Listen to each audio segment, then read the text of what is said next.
अस्सलाम वालेकुम बबर शेरो, क्या हाल है जी? अमीर साहब खैरियत। अज असी गल करांगे एक प्रोफैशनल ड्राइवर बस ड्राइवर की सैलरी के हवाले नाल कि एक ड्राइवर की किन्नी सैलरी हुंदी है। बेसिक सैलरी जिहड़ी महीने की बनती है ना जी, वो इस तरह ला लो कि तकरीबन प्लस तकरीबन इन्हां दी सैलरी बनती ਜਿਹੜਾ प्रोफैशनल बस का ड्राइवर है ਲੱਖ रुपए तक सैलरी बनती है। और किस तरह बनती है ये मैं अपने भरावां नाल शेयर करांगा, प्रूव करांगा। गल ये वे कि सब तो पहले ड्राइवर जो तैयार होंदा ना जी, वो पहले धक्के खांदा, ठुड्डे खांदा, मुक्के खांदा। धक्के मुक्के किहदे कोलों खांदा? रोड दे ठुड्डे खांदा। कराचियों लाहौर तक जंप गिणदा जांदा, पहले लोडर गड्डी चलांदा, रोड सैंस हासिल करदा। एक प्रोफैशनल ड्राइवर तैयार हुंदा है, उस्तादां दीयां झिड़कां खांदा।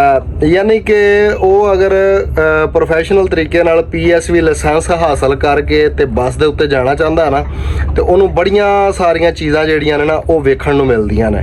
ਉਹਦੇ ਵਿੱਚ ਇਹ ਧੱਕੇ ਠੁੱਡੇ ਮੁੱਕੇ ਵੀ ਆਉਂਦੇ ਨੇ ਜੀ, ਔਰ ਉਸ ਤੋਂ ਬਾਅਦ ਲੋਕਾਂ ਦੀਆਂ ਗੱਲਾਂ ਸੁਣਨ ਨੂੰ ਵੀ ਮਿਲਦੀਆਂ ਨੇ ਜੀ।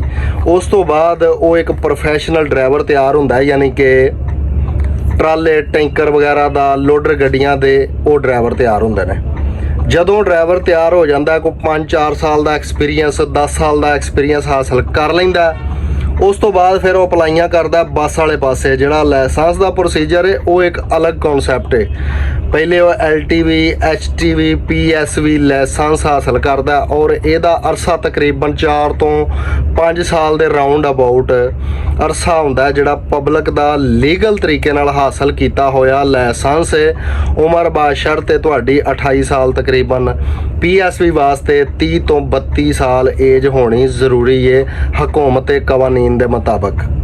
ਅੱਛਾ ਜੀ, ਲਾਇਸੈਂਸ ਹਾਸਲ ਕਰ ਲਿਆ, ਉਸ ਤੋਂ ਬਾਅਦ ਆ ਜਾਂਦੀ ਹੈ ਬੱਸ ਦੀ ਡਰਾਈਵਰੀ। ਬੱਸ ਦੀ ਡਰਾਈਵਰੀ ਵਾਸਤੇ ਟ੍ਰੇਨਿੰਗ ਸਕੂਲ ਕਿਤੇ ਨਹੀਂ ਬਣਿਆ, ਠੀਕ ਹੈ। ਟ੍ਰੇਨਿੰਗ ਸਕੂਲ ਜੇ ਅਗਰ ਬਣੇ ਵੀ ਨੇ ਤੇ 1-2 ਕੰਪਨੀ ਜਿਸ ਤਰ੍ਹਾਂ ਫੈਸਲ ਮੂਵਰ ਹੋ ਗਈ, ਡੈਵੋ ਐਕਸਪ੍ਰੈਸ ਵਗੈਰਾ ਹੋ ਗਈ, ਉਹਦੇ 'ਚ ਟ੍ਰੇਨਿੰਗ ਸਕੂਲ ਅਗਰ ਬਣੇ ਵੀ ਨੇ ਤੇ ਮੈਂ ਇਹ ਸਮਝਣਾ ਕਿ ਜਿਹੜਾ ਮਜ਼ਾ ਰੋਡ ਸੈਂਸ ਹਾਸਲ ਕਰਕੇ ਵੇ ਉਹ ਟ੍ਰੇਨਿੰਗ ਦੇ ਵਿੱਚ ਮਜ਼ਾ ਨਹੀਂ।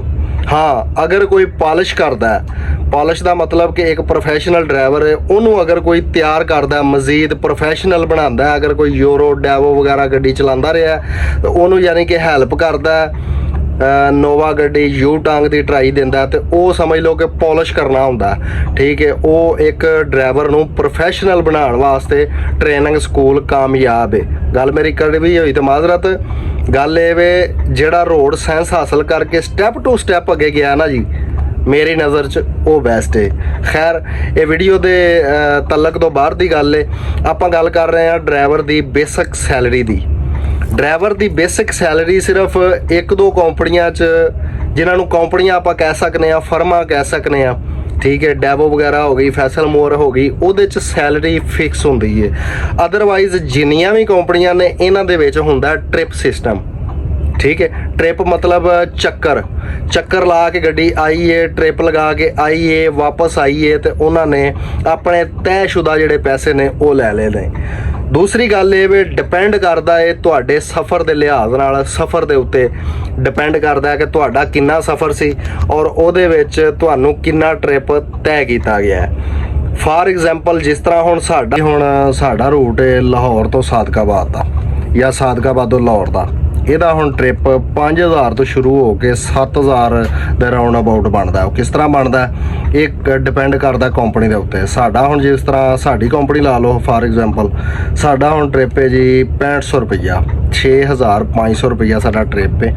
ਔਰ ਕਈ ਨੇ ਜਿਸ ਤਰ੍ਹਾਂ ਨਾਨ AC ਹੋ ਗਈ ਹੈ, ਉਹ ਵੀ ਬੱਸ ਹੀ ਹੈ, ਪ੍ਰੋਫੈਸ਼ਨਲ ਡਰਾਈਵਰ ਉਹਦੇ 'ਤੇ ਵੀ PSV ਲਾਇਸੈਂਸ 1 ਨੰਬਰ ਤਰੀਕੇ ਨਾਲ ਹਾਸਲ ਕਰਕੇ ਤੇ ਬੈਠਾ ਹੁੰਦਾ, ਠੀਕ ਹੈ ਜੀ। ਤੇ ਉਹ ਯਾਨੀ ਕਿ ਲੈ ਰਹੇ ਨੇ, ਉਹਨਾਂ ਦਾ ਜ਼ਿਆਦਾ ਵੀ ਬਣ ਜਾਂਦਾ ਕਈ ਵਾਰੀ। ਔਰ ਉਸ ਤੋਂ ਬਾਅਦ ਕਈ ਕੰਪਨੀਆਂ ਇਸ ਤਰ੍ਹਾਂ ਨੇ ਜਿਨ੍ਹਾਂ ਨੇ 4000 5000 ਟ੍ਰਿਪ ਰੱਖਿਆ, 6000 ਟ੍ਰਿਪ ਰੱਖਿਆ, 7000 ਟ੍ਰਿਪ ਰੱਖਿਆ, ਠੀਕ ਹੈ ਜੀ। ਤਾਂ ਸਾਡਾ ਮੈਂ ਤੁਹਾਨੂੰ ਬੇਸਿਕ ਆਪਣਾ ਹਿਸਾਬ ਕਿਤਾਬ ਦੱਸ ਰਿਹਾ ਕਿ 6500 ਰੁਪਈਆ ਸਾਡਾ ਟ੍ਰਿਪ ਹੈ। ਅੱਛਾ, ਇਹਨੂੰ ਹੁਣ ਤੁਸੀਂ ਮਲਟੀਪਲਾਈ ਕਰੋ 15 ਦਿਨਾਂ ਦੇ ਨਾਲ, ਸੌਰੀ 30 ਦਿਨਾਂ ਦੇ ਨਾਲ। 15 ਟ੍ਰਿਪ ਨੂੰ ਮਲਟੀਪਲਾਈ ਕਰ ਲਓ, ਰਿਜ਼ਲਟ ਤੁਹਾਡੇ ਸਾਹਮਣੇ ਆ ਜਾਏਗਾ। ਤਕਰੀਬਨ ਇਹ ਕੋਈ 90 ਤੋਂ ਲੱਖ ਦੇ ਰਾਉਂਡ ਅਬਾਊਟ ਜਿਹੜਾ ਰਕਮ ਬਣ ਜਾਂਦੀ ਹੈ। ਇਹਦੇ ਵਿੱਚ ਹੁਣ ਸਾਦਕਾਬਾਦ ਦੇ ਕਈ ਇਸ ਤਰ੍ਹਾਂ ਦੇ ਵੀ ਮਕਸਦ ਇਸ ਰੂਟ ਤੇ ਹੈ ਨੇ ਜਿੱਥੇ 50,000 ਰੁਪਈਆ ਵੀ ਇੱਕ ਡਰਾਈਵਰ ਦਾ ਬਮੁਸ਼ਕਲ ਬਣਦਾ। ਕਈ ਉਹ ਵੀ ਹੈ ਨੇ ਜਿਹੜਾ ਲੱਖ ਤੋਂ ਵੀ ਉੱਤੇ ਕਮਾਉਣ ਡਏ ਨੇ। ਤੇ ਨਤੀਜਾ ਕੀ ਨਿਕਲਿਆ ਕਿ ਜਿਹੜੇ ਰੂਟ ਤੇ ਡਿਪੈਂਡ ਕਰਦਾ ਔਰ ਉਸ ਤੋਂ ਬਾਅਦ ਕਿਸ ਤਰ੍ਹਾਂ ਦੀ ਕੰਪਨੀ ਹੈ ਉਹਦੇ ਤੇ ਡਿਪੈਂਡ ਕਰਦਾ ਕਿ ਤੁਹਾਡਾ ਟ੍ਰਿਪ ਕਿੰਨਾ ਤੇ ਤੁਹਾਨੂੰ ਕਿੰਨੇ ਪੈਸੇ ਲੱਭਦੇ ਨੇ। ਇਸ ਤਰ੍ਹਾਂ ਹੀ ਇਹ ਲਾਹੌਰੋਂ ਪਿੰਡੀ ਗੱਡੀਆਂ ਜਾਂਦੀਆਂ ਨੇ, ਉਹਨਾਂ ਦਾ ਟ੍ਰਿਪ ਕਿਸੇ ਦਾ 24 ਘੰਟੇ ਦੇ ਵਿੱਚ ਵਾਪਸੀ ਹੈ ਔਰ ਕਈਆਂ ਦਾ 2 ਦਿਨ ਦਾ ਚੱਕਰ ਹੁੰਦਾ। ਉਹਦੇ ਵਿੱਚ 3,000 ਤੋਂ ਰੱਖ ਕੇ ਤੇ 4 ਤੋਂ 5,000 ਤੱਕ ਵੀ ਟ੍ਰਿਪ ਦਿੱਤਾ ਜਾਂਦਾ ਮੁxtਲਿਫ ਕੰਪਨੀਆਂ ਦੇ ਵਿੱਚ। ਇਸ ਤਰ੍ਹਾਂ ਕਰਕੇ ਅਗਰ ਤੁਸੀਂ ਬੇਸਿਕ ਸੈਲਰੀ ਵੈਸੇ ਪੁੱਛੋ ਤੇ ਵੈਸੇ ਡੈਵੋ ਦੇ ਵਿੱਚ 70,000 ਵੀ ਹੈ, 80 ਵੀ ਹੈ, 90 ਵੀ ਹੈ। ਉਹ ਰੂਟ ਦੇ ਹਿਸਾਬ ਨਾਲ ਮੁxtਲਿਫ ਮਕਸਦ ਇੱਕ ਹਿਸਾਬ ਕਿਤਾਬ ਹੈ। ਫੈਸਲ ਮੋਰ ਹੋ ਗਈ, ਇਹਦੇ 'ਚ ਵੀ 1 ਲੱਖ ਰੁਪਇਆ ਵੀ ਸੈਲਰੀ ਹੈ ਸੀ, 1,10,000 ਵੀ ਹੈ ਸੀ, 80,000 ਵੀ ਹੈ ਸੀ। ਮਕਸਦ ਇਹ ਰੂਟਾਂ ਦੇ ਹਿਸਾਬ ਨਾਲ ਡਿਵਾਈਡ ਕੀਤੀ ਗਈ ਹੈ। ਉਸ ਤੋਂ ਮੇਨ ਮਜ਼ੇ ਦੀ ਗੱਲ ਇਹ ਵੀ ਜਿਹੜੀਆਂ ਕੰਪਨੀਆਂ ਹੁੰਦੀਆਂ ਨੇ ਇਹਨਾਂ ਦੇ ਵਿੱਚ ਫਾਈਨ ਵੀ ਲੱਗਦੇ ਨੇ, ਡਰਾਈਵਰਾਂ ਨੂੰ ਮੁਕੰਮਲ ਸੈਲਰੀ ਨਹੀਂ ਦਿੱਤੀ ਜਾਂਦੀ। ਨਾ ਇਹਨਾਂ 'ਚ ਕਨੈਕਟਰ ਹੁੰਦਾ, ਨਾ ਕੋਈ ਇਹਨਾਂ ਦਾ ਕਮਿਸ਼ਨ ਹੋਰ ਬਣਨਾ ਹੁੰਦਾ, ਸਿਰਫ ਤੈਅਸ਼ੁਦਾ ਪੈਸੇ ਹੀ ਇਹਨਾਂ ਨੇ ਲੈਣੇ ਹੁੰਦੇ ਨੇ ਔਰ ਉਹਦੇ ਵਿੱਚ ਇਹਨਾਂ ਨੂੰ ਫਾਈਨ ਵੀ ਲੱਗਦੇ ਨੇ।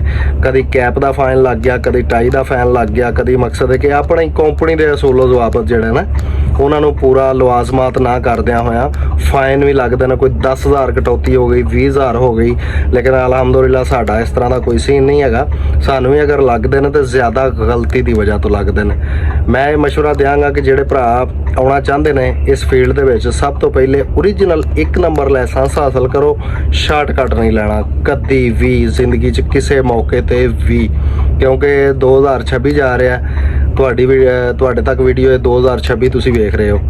ਇਹਦੇ ਵਿੱਚ ਇੰਨੇ ਕਾਨੂੰਨ ਦੀ ਪਾਸਦਾਰੀ ਜਿਹੜਾ ਨਾ ਕਰਨ ਵਾਲਾ ਬੰਦਾ ਹੈ ਉਹਨੂੰ ਡੀਗ੍ਰੇਡ ਕੀਤਾ ਜਾਂਦਾ ਹੈ, ਉਹਨੂੰ ਟਾਰਚਰ ਵੀ ਕੀਤਾ ਜਾਂਦਾ ਹੈ। ਉਹ ਯਾਨੀ ਕਿ ਅਗਲੇ ਹਾਲਾਤ ਨੂੰ ਮੱਦੇਨਜ਼ਰ ਰੱਖ ਕੇ ਤੇ ਤੰਗ ਹੁੰਦਾ ਹੈ। 1 ਨੰਬਰ ਓਰੀਜਨਲ ਅੱਛੇ ਤਰੀਕੇ ਨਾਲ ਲਾਇਸੈਂਸ ਹਾਸਲ ਕੀਤਾ ਗਿਆ ਜਿਹੜਾ ਪ੍ਰੋਫੈਸ਼ਨਲ ਹੈ, ਉਹਦੇ ਵਿੱਚ ਤੁਸੀਂ ਮਾਰ ਨਹੀਂ ਖਾਂਦੇ। ਠੀਕ ਹੈ ਜੀ, ਇਹ ਇਹਦੀ ਛੋਟੀ ਜਿਹੀ ਵੀਡੀਓ ਸੀ। ਉਮੀਦ ਹੈ ਕਈ ਭਰਾਵਾਂ ਨੂੰ ਸਮਝ ਆ ਗਈ ਹੋਣੀ ਆ। ਸੈਲਰੀ ਦਾ ਪ੍ਰੋਸੀਜਰ ਇੱਕ ਬੱਸ ਡਰਾਈਵਰ ਦਾ ਇਹ ਵੇ। ਤੁਸੀਂ ਮਕਸਦ ਹੈ ਕਿ ਜ਼ਿਹਨ 'ਚ ਇਹ ਹੀ ਰੱਖਣਾ ਕਿ ਜੇਕਰ 15 ਟ੍ਰਿਪ ਲਾਉਣ ਵਾਲਾ ਡਰਾਈਵਰ ਹੈ ਜਿਹਦੇ ਵਿੱਚ 24 ਘੰਟੇ ਗੱਡੀ ਤੇ ਜਾਂ 24 ਘੰਟੇ ਘਰ ਵੀ ਹੁੰਦਾ ਤੇ 15 ਟ੍ਰਿਪ ਉਹਦੇ ਲੱਗਦੇ ਨੇ, 2 ਦਿਨਾਂ ਦਾ ਚੱਕਰ ਹੁੰਦਾ। ਠੀਕ ਹੈ, ਉਹਦੇ ਵਿੱਚ ਯਾਨੀ ਕਿ ਤੁਸੀਂ ਕਹਿ ਸਕਦੇ ਹੋ ਕਿ 80-90 ਲੱਖ ਇਹਦੇ ਰਾਉਂਡ ਅਬਾਊਟ ਇੱਕ ਡਰਾਈਵਰ ਅੱਛੀ ਇਨਕਮ ਕਮਾ ਲੈਂਦਾ। ਤੇ ਮੇਰੇ ਹਿਸਾਬ ਨਾਲ ਸਾਫ ਸੁਥਰਿਆਂ ਰਹਿ ਕੇ ਤੇ ਇਹ ਠੀਕ ਹੈ, ਕੰਮ ਵਾਕਈ ਖਤਰਨਾਕ ਹੈ, ਲੇਕਿਨ ਇਹ ਸੈਲਰੀ ਮਕਸਦ ਹੈ ਕਿ ਥੋੜੀ ਨਹੀਂ। ਬਾਕੀ ਆਪਣਾ ਕਮੈਂਟ ਸੈਕਸ਼ਨ ਦੇ ਵਿੱਚ ਲਾਜ਼ਮੀ ਦੱਸਿਆ ਜੇ ਕਿ ਤੁਹਾਨੂੰ ਵੀਡੀਓ ਕਿਸ ਤਰ੍ਹਾਂ ਦੀ ਲੱਗੀ, ਕਿੱਥੋਂ ਵੇਖਦੇ ਹੋ ਔਰ ਉਸ ਤੋਂ ਬਾਅਦ ਇੰਨੀ ਕੁ ਸੈਲਰੀ ਬੜੀ ਹੈ ਜਾਂ ਕੋਈ ਗਲਤ ਬਿਆਨੀ ਤੇ ਨਹੀਂ ਹੋਈ। ਇੱਕ ਮਕਸਦ ਹੈ ਕਿ ਅਨਨੋਨ ਬੰਦਾ ਜਿਹਨੂੰ ਮਕਸਦ ਹੈ ਪਤਾ ਹੀ ਨਹੀਂ ਹੈਗਾ ਇਸ ਫੀਲਡ ਦਾ, ਠੀਕ ਹੈ, ਤੇ ਉਹ ਵੀ ਸੋਚੀ ਪਿਆ ਰਹਿੰਦਾ ਕਿ ਯਾਰ ਇਹਦੀ ਬੇਸਿਕ ਸੈਲਰੀ ਕਿੰਨੀ ਹੁੰਦੀ ਹੈ। ਤੇ ਇਹ ਅਸੂਲੋ ਜ਼ਵਾਬਤ ਹੁੰਦੇ ਨੇ ਔਰ ਇੰਨੀ ਕੁ ਪ੍ਰੋਫੈਸ਼ਨਲ ਤਰੀਕੇ ਨਾਲ ਜਿਹੜੇ ਡਰਾਈਵਰ ਗੱਡੀਆਂ ਚਲਾਉਂਦੇ ਨੇ ਉਹ ਇੰਨੀ ਕੁ ਸੈਲਰੀ ਅਰਨ ਕਰ ਰਹੇ ਨੇ। ਆਪਣਾ ਬਹੁਤ ਸਾਰਾ ਖਿਆਲ ਰੱਖੋ। ਅੱਲਾ ਹਾਫਿਜ਼।